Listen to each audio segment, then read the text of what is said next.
Welcome to Disrespect the 1v1. I'm Dratnos, joined by Dorki and Growl for this week's one. Hello, greetings, contestants. Yo, what's going on? Journals. We got some good ones this week for both of you. Of course, for those unfamiliar with the format, we have assigned some exciting points to defend for each of our special contestants. I will be the sole arbiter and judge of whether they have earned points for their brilliant arguments or not. We'll start off with Dorki, who has the honor of the first point. Dorki, your prompt is all healers heal too much and don't do enough damage. Oh yeah, that's my favorite. Well, the biggest thing is healers tend to just AFK around in dungeons, especially when there's not a whole lot going on. And this is especially true because I've played healer too in BFA. There were many times where I noticed that healers would either just spend their time talking to Twitch chat or eating food while, their team is battling it out. All right, hold on. I'm gonna have to use my live, and then right you've away. got Hold on. DPS. Okay, all right. Busy interrupting and maximizing their DPS. I will award a point for the very good points, especially about healers just reading Twitch chat. Growl, you of course have the right to an objection, though. Go ahead, give us your That's rebuttal. a 2 point right there. I'm gonna have to object this one. Okay, first of all, for DPS and tank players, literally nothing else in the entire key exists in their mind. So that's literally what they think is like, oh, they're not DPSing, they must be AFK. There's so many other things that go on in a key, whether it's using utility, keeping people alive, keeping yourself alive, doing all this stuff. And DPS players, they don't even know anything. They're like, he's not doing damage, must be eating. All right, Growl, have you ever eaten during a high key? All right, I'll give you 1 point for the rebuttal, but I can't give you any more because clearly that part of Dorki's argument rings true. Yeah, so you'll see that a lot of times healers have a lot of utility buttons, whether it's Typhoon or Hajj, or just helping out with like calling stuff out. But when there's literally nothing going on, feels like the healer rather just sit around and wait till people start taking damage, or they'll just like pre-heal when there's literally 0 damage going out. Yeah, healing padding, definitely true. All right, that's another point for sure. All right, so far we're at 2 points for Dorki, 1 point for Growl on the rebuttal. Growl, you now will have the opportunity to present the opposite perspective. So the healers don't heal too much, and in fact do sufficient damage. Go ahead. All right. So the big thing you have to think about is it isn't even up to me how much I'm healing. If my teammates are gonna take damage, I have to heal them. I don't go into a key thinking, all right, I'm gonna do a lot of healing this time. Like I know with tanks and DPS, it's that simple where you're just like, all right, me key, me big damage. But when I go into a key as a healer, I have to think about like every situation as it happens. Like I have to say, okay, like this guy took this damage, this kick got missed, this is the way this got pulled this time. I have to just figure out every single situation as it arises. And yeah, sometimes you miss a few damage globals here and there, but that's because we have the most difficult and most heavily thinking highest IQ Wait, it's roll. my turn to rebuttal. All right, go ahead. I will give 1 point though to Okay, Growl so for the good points, especially. It does resonate with me that how can you heal too much when you literally can't heal somebody over 100, right? How can it be too much? You see, the whole thing with keeping people alive and all that, a large part of that also stems from just not stopping the damage to begin with. Just because they're a healer and they don't have a kick, except for Resto Shamans, doesn't mean that they can't assist with stopping damage.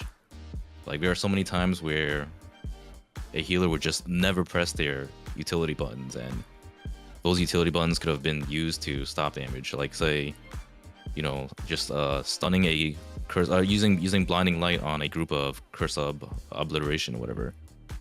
That way you wouldn't have to have like so many dispels going out or so many casts going off. So I think that's one large part of it. And the second large part of it is when a healer doesn't do enough damage, things live forever. So either the tank is dying because the pole's living forever, or you have like a boss that just kills your entire group. Like, if you're doing like Tarvold in Sanguine Depths or something, and we just have way too many of those ads spawning because the healer's doing 0 DPS. These are two devastating points. I will award you a point for both of them, Dorki. Yeah, I mean, that is just, it's so true, right? Healers just, they see this cast going off and they just let it go off so that they can pad healing instead of stunning it or whatever. So true. Yeah, and then also like if they just did damage, they wouldn't have to heal because the thing would be dead already. That's so true. All right, that's 4 points for Dorki. I think we're at 2 or 3 for Growl, but I haven't really been keeping track. There's a number next to me that says it when this video is actually out, so whatever that number says is how many Growls out. Zero, in my opinion. I think it might be 3, but it could well be 2. You know what? Let's call it 3. I think 3 is a fair number. So we're at 4 versus 3. I'm ready for more. That's two yeah, numbers. go. You get to finish your point now. Yeah. This is bias here, all right? We're hearing all this stuff, this glorified healer damage and how they can end the pull. As a paladin, I can do 1 DPS worth of damage every 4 minutes using my strongest cooldown that I can't use for healing because I just have to use it for damage, and just blasting as hard as possible. I can do maybe a quarter of the team's damage if I try hard. That's like 2 feral druids, actually. and then every other pull, I literally just can't even do tank damage. I'm barely even contributing at all. Maybe I'll save a few seconds off the key, and then all it takes is like 1 small mistake or 2 small mistakes, and then it erased all the time that I spent DPSing. And here's the thing about DPS, it's completely glorified. Every single season, there's always that one healer that literally does a quarter of the damage that Ellismere does, yet their team is still like 7,000 Raider IO points. If healer damage is so important, why is this healer like rank 1 in the world? Like, I'm not gonna name any names, but why is this healer, rank 1 in the world if he's doing, literal holy priest damage? The other thing is that every single affix in Mythic Plus is a healer mechanic. Oh, explosives? Well, healers gotta get them. Oh, Grievous? Okay, healers gotta heal it. Bursting? I ain't stopping my DPS. Quaking? Yo, healer, get out of the way. I ain't moving. Spiteful? Yeah, I'm just gonna stand here and you gotta heal me. Every single affix is a healer affix. That's why I'm not doing damage. DPS and tank players, they just can't be trusted. Like, you stop healing them for just a few seconds and they're just like, oh no, I'm not being healed, no one's healing me, and they just run around like a chicken with their head cut off doing 0 damage. Keeping your teammates just safe and then allowing them to not let them tunnel vision and do damage is always going to deal more damage than you trying to DPS yourself. All right, these are some good points. I think it's also socially responsible for us to not encourage healers to do damage that are aspiring healers and watching, So I'll award some points here.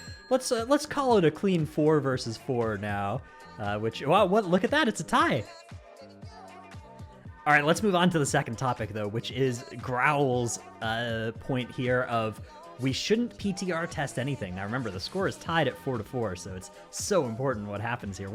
Who could have guessed we would be tied going into this one, but really raises the stakes for it. So Growl, go ahead, let us know why we shouldn't PTR test anything. I mean, PTR testing, I think, is one of the biggest reasons that WoW sucks right now. It removes the magic that makes games great, I feel like, especially in today's day and age. Every single patch that comes out has a month-long PTR. Every single time there's an expansion, there's like 3 different alphas and 5 different betas. And everyone has played through the entire patch before it's even out. Like, 9.1 comes out and everyone's like, this didn't add anything, this was boring, Korthia sucks. And it's like, well, maybe because you watch 7 different Dratnos guide videos on how to do literally everything before the patch even came out, and you have a giant Reddit spreadsheet that tells you exactly how to min-max all your stuff, and you're like, this isn't fun. It's like, well, maybe you allowed PTR and all the information to take your fun away from it. These are some very good points. I'm going to award 3 points for each of those individual good points you made, and then I'm going to take away 1 point for citing me as one of the problems. What? So we're going to have you at 6 now, as a result of the good points, but forgetting who the judge was. A classic mistake. Okay, I should have said Tettle's video. Yeah. Oh yeah, that would have been 10 bonus points. You would have run away with it there. All right. So another thing about PTR is it makes every single boss in the raid stupidly hard and complicated. Like this tier especially, there's all these top 100 guilds that sit on PTR every single time it's available, practicing every single boss, pre-making weak auras, and then using all the weak auras from Limit, and then the raid comes out, and they just like talk down to everyone. They're like, well, actually, this was the easiest cutting edge ever. This raid tier was so simple. Like Blizzard doesn't even know what to do. So they start putting in these like super complicated bosses, right? Like Stone Legion generals, because they don't even know what to do. Like KT comes out and everyone like studied it on PTR, and it's like, well, okay, I guess we just have to make the most complicated boss of all time. And I think it leads to worse boss design overall. The other thing is not just competitive players, but for casual people too. Like, you won't have to watch some 10-part video series just to show up for a pug or your guild in like a heroic raid.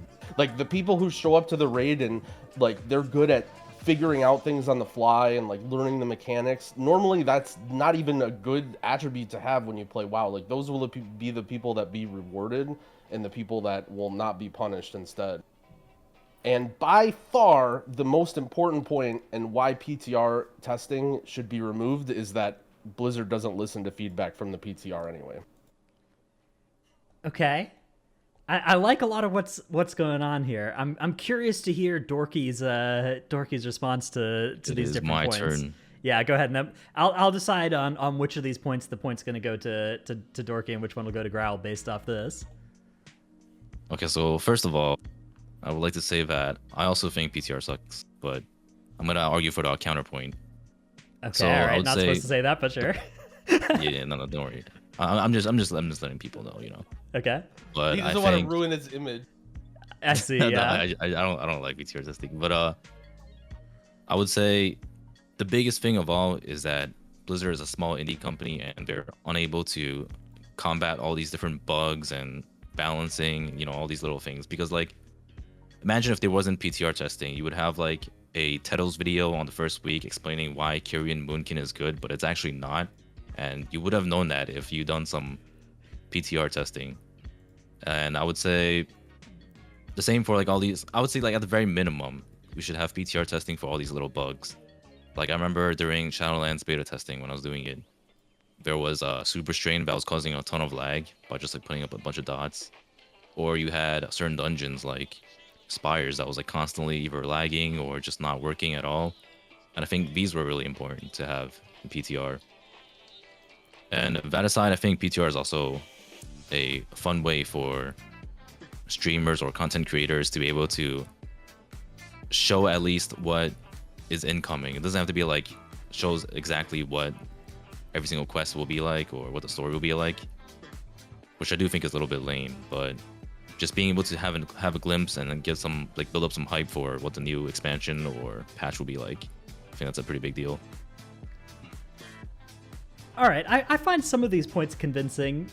I will say though that I think Growl's on the whole argument got me a little bit more, so I'm gonna take Growl from 6 up to 7 there. Dorki, for the points you made there, I will take you from 4 to 5, and then for the Tettles Flame, I will give you another point. So we are at 7 versus 6 now.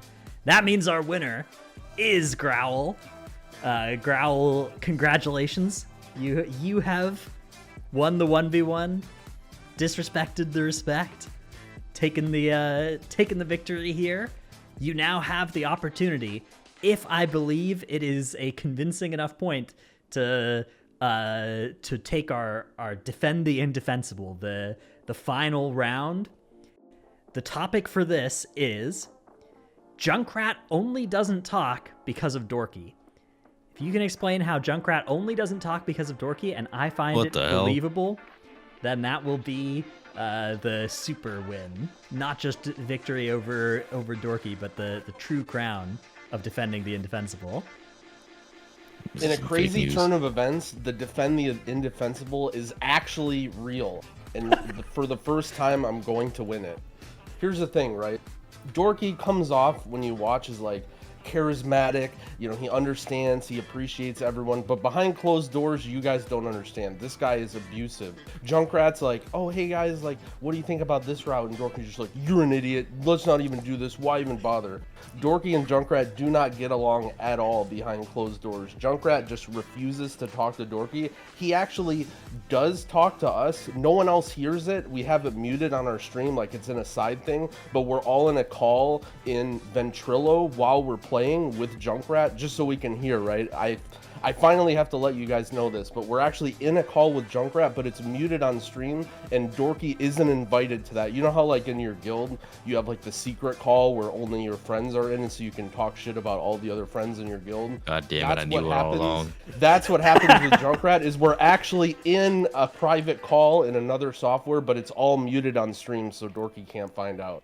And in order to win the indefensible, I have to finally reveal it here.